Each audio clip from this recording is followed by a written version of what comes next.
बिस्मिल्लाहिर्रहमानिर्रहीम। अस्सलाम वालेकुम नाज़रीन, आप यूट्यूब चैनल देख रहे हैं। मैं इमरान खान हूँ। सबसे पहले आसिम मुनीर साहब का जो दौरा है ईरान का, उसमें से क्या चीज़ें सामने आई अब तक, जो खबरें आ रही हैं उनमें कुछ चीज़ें जो हैं उनमें क्लैरिटी आ रही है। नंबर एक, जंगबंदी में जो तोसी है उसमें मशरूत आमादगी ज़ाहिर की है ईरान ने। अमेरिका की जानिब से दरख्वास्त की गई थी कि जंगबंदी में तोसी की जाए। पाकिस्तान के आर्मी चीफ पहुँचे ईरान में। ये एक अमरीकी पैगाम था और अमेरिका ये चाह रहा है कि मज़ीद जंगबंदी में तोसी हो जाए। उसके लिए दुनिया भर के मीडिया के अंदर खबरें छप चुकी हैं, ख़ास तौर पे अमेरिकन मीडिया में। ये आर्मी चीफ पाकिस्तान के जब ईरान पहुंचते हैं तो उसके बाद ये खबर आती है कि जंगबंदी में तोसी पर ईरान ने मशरूत आमादगी ज़ाहिर की है। कुछ चीज़ें हैं जो वो ये चाहते हैं कि अगर वो उनके ऊपर काम हो तो वो जंगबंदी को आगे बढ़ा सकते हैं।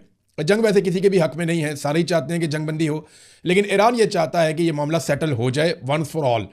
दूसरा, इसके अंदर एक और चीज़ जो सामने आई कि आबना हुर्मुज़, ये अब अमेरिका के लिए बड़ा पंगा बन गया। पहले अमेरिका ने आबना हुर्मुज़ खुली हुई थी, ईरान के साथ जंग की। थोड़े दिनों के बाद उन्होंने आबना हुर्मुज़ को बंद कर दिया। वो तब से आबना हुर्मुज़ बंद है और अब तक अमेरिका उस पर कंट्रोल वापस नहीं ले पाया।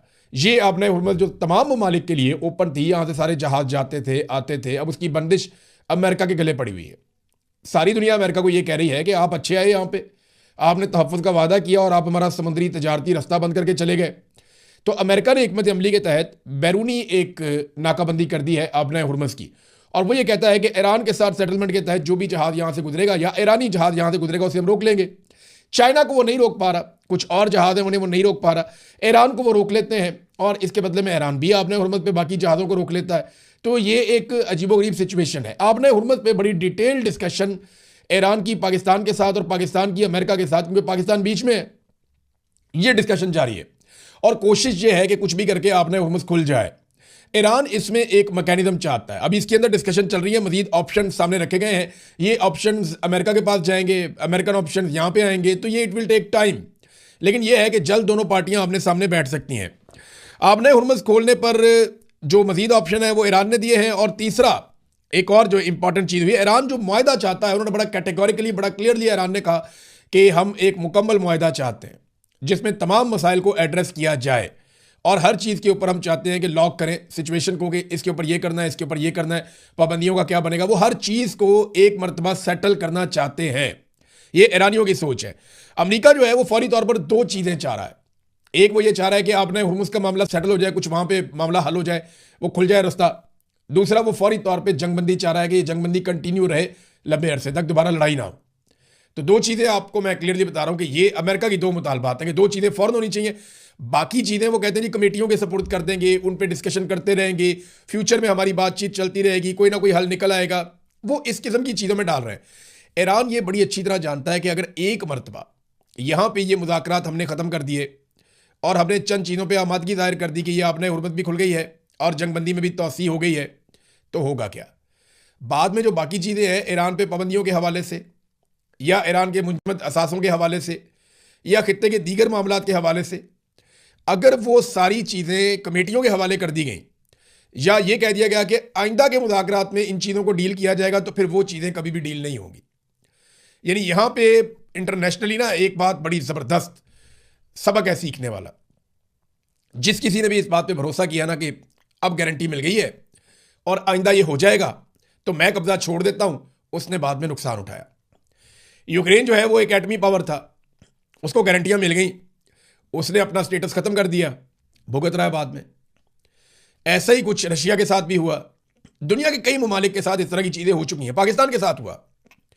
पाकिस्तान को लगा कि अक़वाम मुत्तहिदा की करारदाद आ गई है, अब कश्मीर का मसला जो है वो कश्मीरियों के हक़ खुद इरादियत के तहत हल हो जाएगा, कश्मीरी वोट डालेंगे और फैसला हो जाएगा। तो ये भरोसा करके पाकिस्तानी पीछे हट गए और वो दिन और आज का दिन कश्मीरियों को उनका हक नहीं मिला। यही मामला जो है फ़लस्तीनियों के साथ हुआ। लिहाजा ईरान ये समझता है कि ये गारंटियां कुछ नहीं होती। जब तक आप अपनी ताकत के बलबूते पे किसी जगह पे बैठे हैं और जब तक आप इस पोजीशन में हैं कि आप अपनी बात मनवा सकते हैं, तब तक ही आप अपनी बात मनवा सकते हैं। तो ईरान ये चाहता है कि जो भी चीज़ें हैं वो अभी तय हो जाएं और बाद के लिए कोई भी चीज़ पेंडिंग ना छोड़ी जाए। मुज़ाकरात के लिए एक मशरूत आमादगी है ईरान की कि वो ये चाहते हैं कि अब संजीदा मुज़ाकरात हों और पिछली मरतबा की तरह एकदम बातचीत करते करते गायब ना हो जाए दूसरा वफद। अगर 2 4 5 दिन बैठना भी पड़े तो वो बैठे और कंक्रीट मुज़ाकरात करके किसी नतीजे पर पहुंचे। और दूसरा, ईरान बैनुल अक़वामी सतह पर बड़ी गारंटीज चाहता है। जिन गारंटीज की मौजूदगी में आइंदा ईरान के साथ धोखा ना किया जा सके।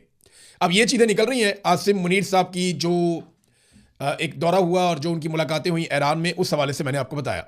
लोड शेडिंग दबा के कर रहे हैं, दबा के लोड शेडिंग कर रहे हैं पाकिस्तान के अंदर। कई इलाकों में 1 घंटा बिजली आती है, 1 घंटा बिजली जाती है। कभी झूठ बोलते हैं कि जी दिन को नहीं जा रही, कभी झूठ बोलते हैं जी रात को फलां जगह पे नहीं जा रही, जनाब हम पीक आवर में सिर्फ 2 घंटे भेज रहे हैं। ये 6 घंटे से लेके 14 घंटे तक भी लोड शेडिंग लोग रिपोर्ट कर रहे हैं।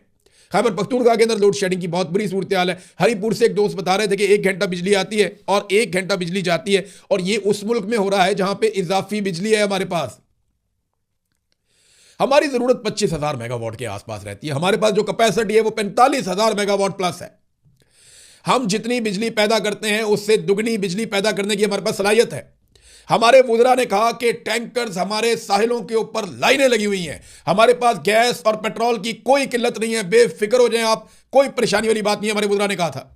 उसके बाद स्कूल बंद कर दिए, उसके बाद पाबंदियां लगा दी, उसके बाद जो है वो पीएसएल के अंदर बगैर तमाशाइयों के मैच करवा दिए इन्होंने पकड़ के।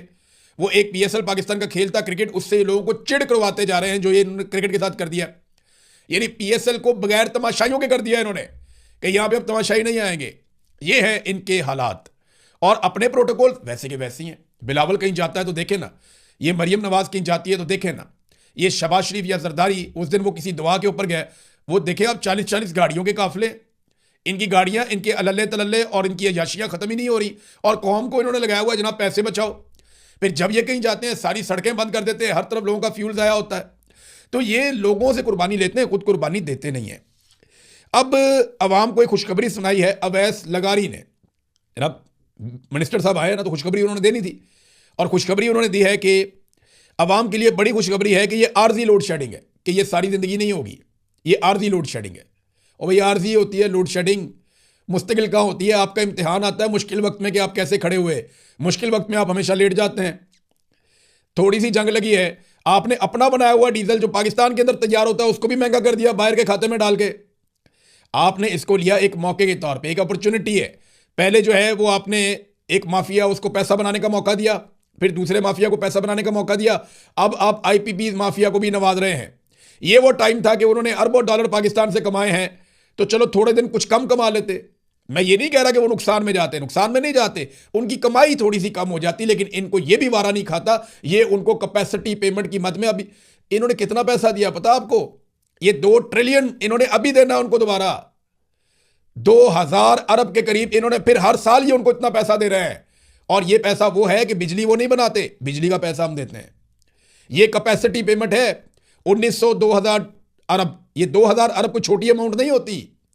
ये पैसा हम हर साल आईपीपीज को देते हैं। और क्यों देते हैं? क्योंकि आपने ये बिजली नहीं बनाई, लेकिन हम ये मानते हैं कि आप ये बना सकते थे, ये पैसे आप ले लें। ये नवाज शरीफ ने और शहबाज शरीफ ने पाकिस्तान के साथ किया। ये इनके वो मुआहदे हैं जो हमारे आगे आकर आज भी खड़े हैं। हालात इनके ये हैं कि एक एक बच्चे को दोबारा इंजेक्शन की सिरिंज लगाई जा रही है। बीबीसी ने रिपोर्ट किया तो उसके पीछे पड़ गए बजाय इसके कि अपना किबला दुरुस्त करें। 300 से ज़्यादा बच्चे एड्स का शिकार हो गए हैं पंजाब में। किस वजह से? और ये तो कहीं अफ्रीकन ममालिक में भी नहीं होता कि बच्चों को बार बार वही सिरिंजें लगाई जाओ, वहां भी नहीं होता ऐसे जो पाकिस्तान के अंदर कर रहे हैं अस्पतालों के अंदर। मरियम नवाज का फोटो चिपकाया हुआ है अस्पताल पे, लेकिन अंदर बच्चों को इंजेक्शन लगा रहे हैं। सेहतमंद बच्चा आता है उसको एड्स का शिकार करके भिजवा देते हैं। ये हालात इन्होंने कर दिए हैं पंजाब के अंदर। और इश्तिहार इनके आप चेक करें, इनकी आप अय्याशियां चेक करें कि इनको 11-11 अरब के जहाज चाहिए सैर सपाटे के लिए। अब आ जाए नाज़रीन वापस थोड़ा सा इंटरनेशनल न्यूज़ के ऊपर। तो अमरीकी वज़ीर दिफा पीट हेग्सेथ ने कहा है कि अमेरिका जो है वो अपना मुहासरा और ब्लॉकेज वो जारी रखेगा, चाहे जितना मर्जी वक्त इसके लिए दरकार हो। और ईरान को धमकी लगाई जा रही है कि फौरी तौर पे एक डील के ऊपर आमादा हो जाए, वरना बहुत बड़ा उसके इंफ्रास्ट्रक्चर को नुकसान पहुंचेगा। ये पहले भी कह चुके हैं कि हम बमों के साथ मुज़ाकरात करते हैं, यानी हम मारते हैं और दूसरे को कहते हैं मुज़ाकरात के लिए आमादा हो जाओ।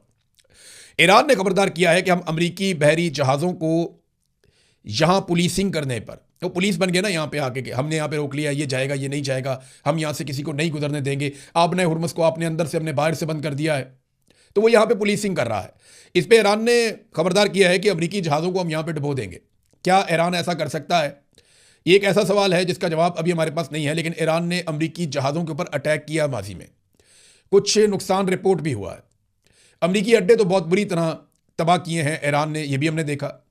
अमेरिका के तैयारों को ऐसा लगता है कि नाप के उन्होंने मारा है और ऐसे एक्यूरेट फायर किए उनके मिसाइलों ने, वो भी हमने देखा। अमेरिका का अवाक्स बहुत बड़ा तैयारा है, बहुत कीमती तैयारा था, वो बीच में से दो कर दिया था ईरान ने। तो क्या बहरी जहाज़ों को ईरान निशाना बना सकता है?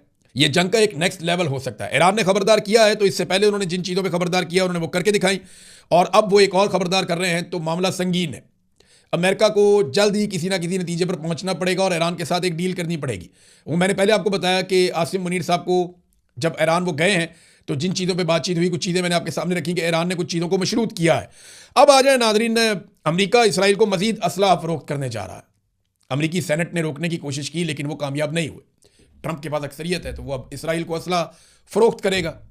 अब मामला ये है कि बोर्ड ऑफ पीस में हम बैठे हुए हैं, इसराइल को असला मजीद मिल रहा है, वो असला कहाँ इस्तेमाल करेगा इसराइल? एक तरफ अमेरिका कहता है कि ईरान के पास असला नहीं होना चाहिए, लेबनान के पास असला नहीं होना चाहिए, गजा के मुसलमानों के पास असलहा नहीं होना चाहिए, इराक के पास असलहा नहीं होना चाहिए, शामियों के पास असलहा नहीं होना चाहिए, और सेम टाइम में वो इसराइल को असला भेजता भी है। अरब ममालिक के पास जो असलहा है वो अमेरिका का है, क्योंकि वहाँ सारा सिस्टम लगा हुआ ही अमेरिका का है। तो ये समझ नहीं आ रही मुझे कि खाली इसराइल को इतना असला देकर इस खित्ते में कौन सा अमन कायम किया जा सकता है, और पाकिस्तान बोर्ड ऑफ पीस में बैठकर इस पे बात क्यों नहीं करता? ना सिर्फ पाकिस्तान बल्कि बाकी मुल्कों को भी इस पे बात करनी चाहिए। अब तक इतना ही, अपना ख्याल रखिएगा, अपने इस चैनल का भी। अल्लाह हाफ़िज़।